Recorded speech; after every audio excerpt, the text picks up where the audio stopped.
Hello friends, graphic ডিজাইনের basic কোর্সে part 2তে আপনাদেরকে স্বাগতম। গত পর্বে আমরা দেখেছিলাম যে কিভাবে আপনি ফাইল ক্রিয়েট করবেন, তার কিভাবে আপনি মাপ নেবেন, আর একটি ফাইল নিলে প্রিন্ট ডিজাইনেতে কি কালার নেবেন এবং ওয়েব ডিজাইনে আপনারা কোন কালার নেবেন সবকিছু দেখিয়েছিলাম। আপনারা যারা মিস করেছেন তারা প্লিজ আপনারা পার্ট 1 দেখে নেবেন। আজকে আমি কয়েকটি টুলের কাজ দেখাবো। আপনারা যারা আমার চ্যানেলে নতুন তারা অবশ্যই আমার চ্যানেলে একটি লাইক এবং সাবস্ক্রাইব করে দেবেন। আপনারা যারা আমার ক্লাসটি দেখছেন তাদেরকে আমি বলছি, আমি আপনাদেরকে একদম বেসিক লেভেল থেকে একদম অ্যাডভান্স লেভেলে নিয়ে যাওয়ার পর যখন আমি বুঝতে পারবো যে আপনারা এখন মার্কেট প্লেসে যাওয়ার জন্য একদম পুরা প্রস্তুতি আছে, তখন আমি আপনাদেরকে কোন কোন মার্কেট প্লেসে আপনারা কাজ করবেন, কিভাবে কাজ করবেন, কিভাবে অ্যাকাউন্ট করবেন, A to Z আমি সবকিছু আলোচনা করব। আপনারা শুধু আমার টিউটোরিয়ালগুলো দেখে যান, আপনারা আশা করি ভালো কিছু করতে পারবেন। গত ক্লাসে আমি কিছু অংশ দেখিয়েছিলাম, তার একটি হচ্ছে আমরা জুম কিভাবে করতাম। আমি যদি কিবোর্ডে Z চাপ দেই তাহলে এখানে জুম শো করতেছে। জুমটা আমি একবার দেখিয়েছিলাম, তো আবারও দেখাচ্ছি যারা নতুন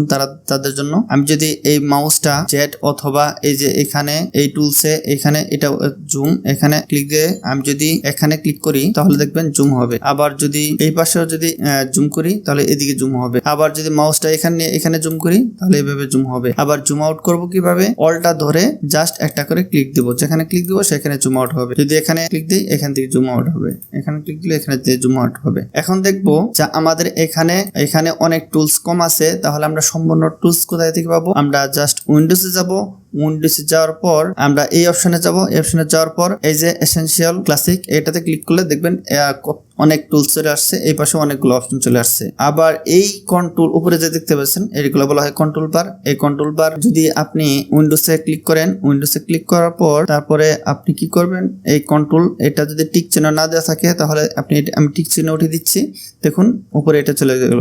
আবার যদি আমি টিক চিহ্ন দিয়ে দিই তাহলে দেখবেন যে আবার এই অপশনটা চলে আসলো। এই কন্ট্রোল বার মূলত এই টুলসের অপশন হিসেবে কাজ করে। ওকে, এখন আমরা দেখব এটা হচ্ছে সিলেক্ট টুল। এটা হচ্ছে এখানে আমি যদি মাউসটা নিয়ে ডাইরেক্ট আমি যদি চাপটা ধরি তাহলে এখানে আপনি আরো দুটি টুলস দেখতে পারবেন। একটা হচ্ছে ডিরেক্ট সিলেকশন টুল, একটা হচ্ছে গ্রুপ সিলেকশন টুল। আচ্ছা, এরপর সিলেকশন টুলটা আপনারা হয়তো জানেন, তারপরে আমি দেখাচ্ছি। আর এটা হচ্ছে আপনার শেপ। এই শেপ আমি একটা শেপ যদি নেই এইভাবে একটা ক্লিক করে তারপরে আমি যদি এইভাবে টান দেই, এটা একটা শেপ, আমি এটাকে কালার করতে পারবো। এখানে কালার করার জন্য আপনি এখানে দেখতে পাচ্ছেন দুইটা কালার, একটা হচ্ছে নিচে হোয়াইট যে কালার দেখতে পাচ্ছেন, এইখানে দেখতে পাচ্ছেন এই যে এখানে লেখাই আছে ফিল অ্যান্ড স্ট্রোক। তাহলে ফিল কোনটা? ফিল হচ্ছে এই সাদা কালার, আর স্ট্রোক হচ্ছে এই যে কালো ব্ল্যাক কালারটা যে দেখতে পাচ্ছেন, এইটা হচ্ছে ব্ল্যাক কালার, হচ্ছে এটা স্ট্রোক কালার। তাহলে স্ট্রোক কালার কোনটা, ফিল কালার কোনটা? আপনি দেখতে পাচ্ছেন যে এই যে শেপটা নিয়েছি, এই শেপের ভিতরে অংশটা হোয়াইট, তার মানে কি এটা ফিল কালার। আর এটার চারপাশে একটি কালার আছে ব্ল্যাক, সেটাকে আমরা স্ট্রোক কালার বলে থাকি। তাহলে ব্ল্যাক কালার তো আমি সাধারণত দেখতে পাচ্ছি না, সেজন্য দেখার জন্য আমি এই যে স্ট্রোক, এটা চারপাশে যেটা থাকে এটাকে বলা হয় স্ট্রোক কালার। এই স্ট্রোককে মোটা করার জন্য এদিকে এখানে এক দেওয়া আছে, আমি এই যে এখানে আমি যদি ক্লিক করি উপরের দিকে তাহলে স্ট্রোকটা মোটা হতে থাকবে, দেখতে পাচ্ছেন। আবার যদি নিচের দিকে ক্লিক করি তাহলে দেখবেন যে স্ট্রোকটা একদম চিকন হয়ে আসতেছে। তো আমি দেখানোর জন্য স্ট্রোকটা একটু মোটা করলাম। এই এটাই হচ্ছে আপনার স্ট্রোক কালার। এই চারপাশে যে ব্ল্যাকটা দেখতে পাচ্ছেন এটা হচ্ছে স্ট্রোক কালার, আর মাঝখানে যেটা দেখতে পাচ্ছেন হোয়াইট, এটা হচ্ছে ফিল কালার। তো আমি যদি ফিল কালার চেঞ্জ করতে চাই তাহলে আমি অবশ্যই এই হোয়াইটের মধ্যে ডাবল ক্লিক করব। ডাবল ক্লিক করলে এখানে এই তো দেখতে পাচ্ছেন যে আমাকে এই যে এইখানে শো করবে যে আমি কালার কেমন দেখাবে, ঠিক আছে। এখানে আমি যদি এই কালার নেই, দেখতে পাচ্ছেন যে ওই কালার হয়ে গেল। আবার যদি ডাবল ক্লিক করি, আমি যদি রেড কালার নিতে চাই তাহলে করে দিলাম। ওকে, আমি মূলত দেখাতে চাইছিলাম যে সিলেকশন টুল দেখাতে যে অনেক কিছু বলতে হলো। আচ্ছা, সিলেকশন টুলের কাজ হচ্ছে আপনি যেটাকে আপনি সরাতে চান, মুভ করাতে চান, তাহলে সেটাকে আপনি অবশ্যই এই সিলেকশন টুল ক্লিক করে এটাতে এভাবে টানতে পারবেন, যেখানে ইচ্ছে সেখানে নিতে পারবেন। ওকে, আবার এই সিলেকশন টুল আপনি কিবোর্ডের মাধ্যমে সিলেক্ট করতে পারবেন। সেটা কিভাবে? আমি যদি কিবোর্ড থেকে ভিতে ভিক্টোরি বি, যদি এই বিতে আমি ক্লিক করি তাহলেও সিলেকশন এই যেটা সিলেক্ট হয়ে গেল। আমি আবার দেখাচ্ছি, আমি যদি বিতে ক্লিক করি আপনারা এখানে খেয়াল করবেন ওটা সিলেক্ট হয়ে যাবে। আমি যদি ভিতে ক্লিক করি ওটা সিলেক্ট হয়ে গেল। সিলেক্ট হয়ে গেলে আমি এটা সরাতে পারবো। ওকে, এখন আমরা দেখব এখানে যদি আমি এই টুলসে আমি যদি চাপ দিয়ে ধরি তাহলে এখানে দেখবেন যে দুটি টুলস আছে। আপনি এখানে যদি মাউসের চাপ দিয়ে ধরেন তাহলে দুইটা টুল দেখতে পারবেন, আর যদি একটা চাপ দেন তাহলে এখানে ওই দুইটা টুলস এখানে শো করবে না। তাহলে দুইটা টুলস শো করার জন্য এখানে মাউসের চাপ দিয়ে ধরে থাকতে হবে, তাহলে এখানে দুইটা টুলস শো করবে। একটা হচ্ছে ডিরেক্ট সিলেকশন টুল আর একটা হচ্ছে গ্রুপ টুল। তাহলে ডিরেক্ট সিলেকশন টুলের কাজ কি তাও আমি দেখাচ্ছি। এটাকে ধরে যদি আমি আগে এটাকে সিলেক্ট করে এটাকে একটু বড় করে নেই বোঝার সুবিধার্থে, আমি এটা বড় করতেছি কিভাবে, যাতে সমান যাতেভাবে বড় করতে পারি সেজন্য আমি কি করব, শিফট অল্টা দুইটা একসাথে চেপে এটাকে আমি বড় করব, তাতে এটা সমানভাবে বড় হবে। আর যদি আমি যদি একটা বাটনও না চেপে আমি যদি এটা করি তাহলে দেখবেন যে এটা মানে সমানভাবে আপনি করতে পারবেন না।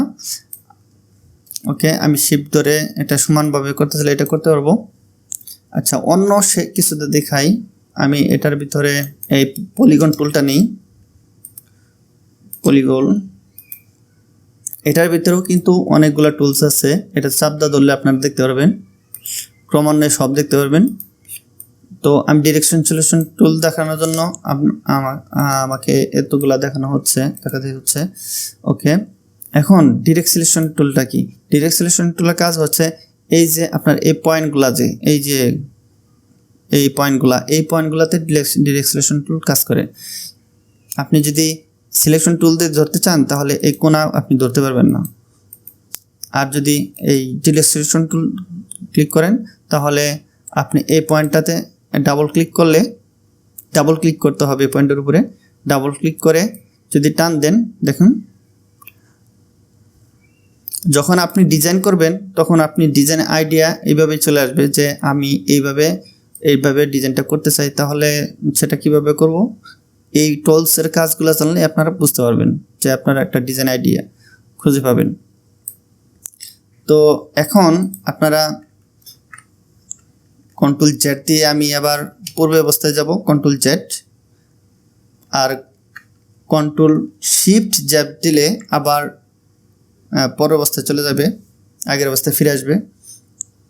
ওকে, এখন আমি দেখাচ্ছি আরেকটা যদি দেখাই। আবার যদি এই টুলটা সিলেক্ট করে যদি এইখান ধরে টান দিই, এই যে বৃত্ত যে দেখতে পাচ্ছেন যে ভিতরে ডটের মতো এইটা ধরে যে টান দিই তাহলে দেখুন কোণাগুলো স্মুথলি একদম পাকা হয়ে আসতেছে। আর যদি বেশি টান দেয় একদম রাউন্ড হয়ে যাবে। সেই জন্য অনেক সময় প্রয়োজন হয় এভাবে কোণাগুলা এভাবে একটু রাউন্ড করার জন্য, তখন আপনারা এভাবে করে নিতে পারবেন।